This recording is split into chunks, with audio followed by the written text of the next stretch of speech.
Okay, let's dive in. The source material for today kicks off with a real attention grabber. Your friends are making you poor. It's definitely a bold statement, isn't it? It really is. And what I found even more interesting is this idea that the influence is often, well, invisible. Uh-huh. Like you might not see it happening day to day. Yeah. It only clips years down the line when you look around and think, hang on, financially, I'm kind of stuck in the same place I was 5 years ago. That's exactly the core idea we're exploring in this deep dive.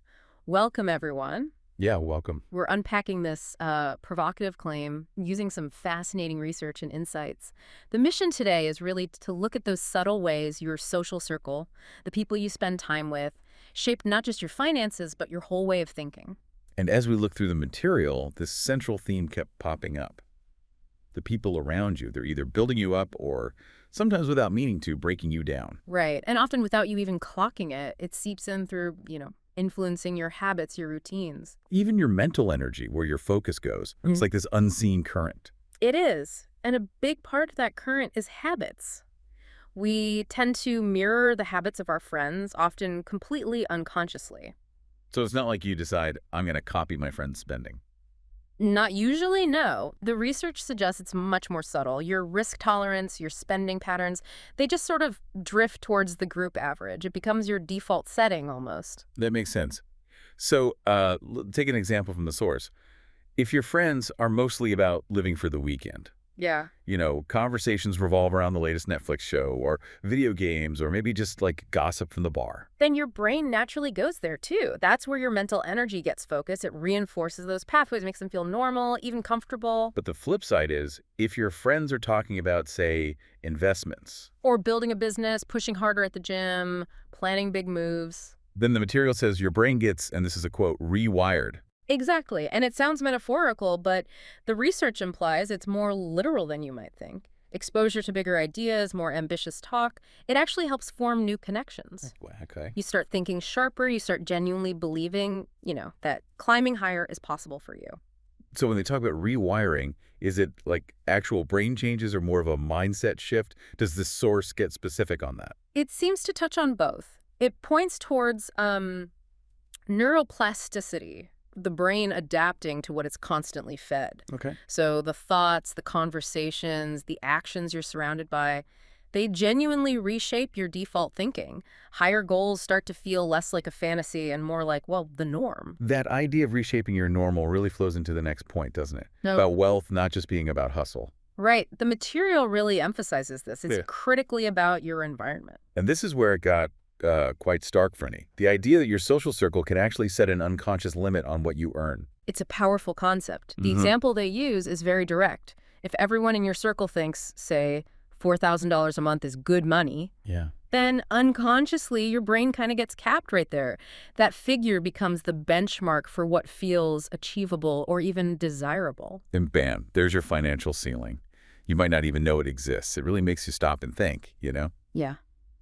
I've ever felt that. We probably all have to some extent. But then, contrast that. Imagine being in a circle where people are casually talking about $20,000 or $50,000, even $100,000. Suddenly that $4,000 ceiling doesn't just get raised. It shatters. It completely shatters. It opens your eyes to a whole different realm of possibility. It changes your perspective on what you personally could aim for. Which leads to this concept the material brings up, social gravity. Yeah, I like that term. It suggests that many people stay stuck, financially speaking, not because there's no opportunity out there, but because their environment is literally like pulling them back down to the average.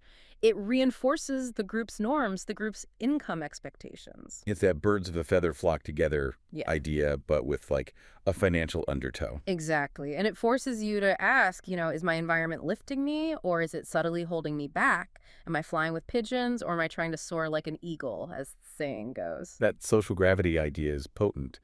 But does the research offer clues on how to break free, especially if changing your whole environment isn't immediately possible?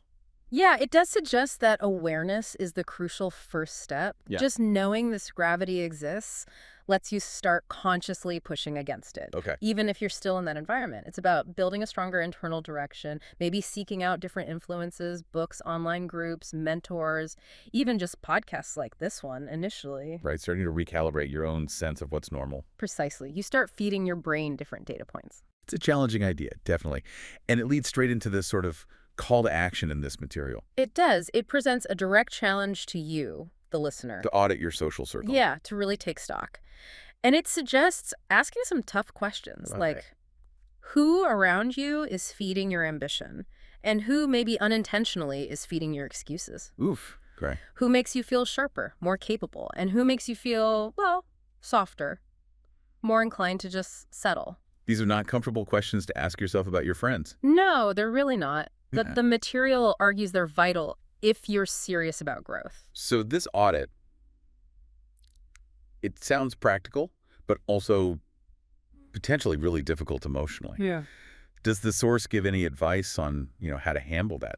The awkwardness, maybe? It acknowledges it's tough. It suggests it's not always about having big confrontations. Right. Sometimes it's more about consciously choosing where you invest your limited time and energy, strategically spending more time with people who align with where you want to go. Okay, that makes sense. Less about cutting people off, more about prioritizing. But it also presents a bolder, maybe more uncomfortable truth. Which is? That if you genuinely look around and you can't find friends who push you, who believe in your potential, who make you want to aim higher, Yeah. then the source suggests it's actually better to walk alone for a period. Wow, walk alone. That sounds quite isolating. It does sound drastic, but the reasoning offered is clear. It's better to walk purposefully towards your goals on your own than to be constantly, subtly dragged backward by friends who don't believe in them. That's a powerful framing.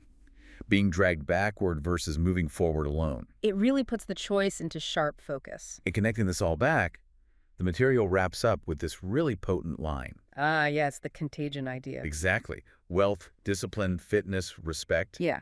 All of it is contagious. And it's key that it lists more than just wealth, right? Discipline, fitness, respect. Yeah, it's the whole package. Think about it. You see a friend being really consistent with the gym, and maybe it sparks something in you.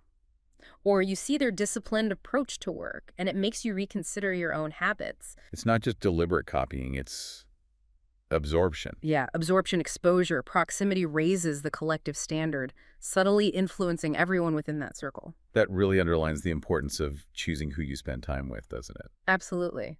It brings it back to being mindful of, and here's another direct quote, who you let infect you. Infect you. Strong word. It is. Because that infection, as the source implies, can be incredibly positive, boosting your growth, or, negative, holding you back without you even realizing it. So to wrap up our deep dive today, the big takeaway seems to be the huge, often hidden power of your social environment. Definitely. It impacts your finances, your growth, your mindset in ways we don't always see. But, and this is the crucial part, while the influence might be invisible sometimes, the choice isn't. Exactly. The choice of who you surround yourself with, who you allow to influence you, that's very much in your hands. You have the agency to curate that environment, to shape your influences. Which leads us to that final thought to leave you with. Building directly on the source material. Yeah. If your circle truly does define your ceiling, maybe ask yourself, what's one bold action you could take, maybe even this week, to either raise that ceiling where you are, or maybe even find a completely new room, a new environment to build your future in?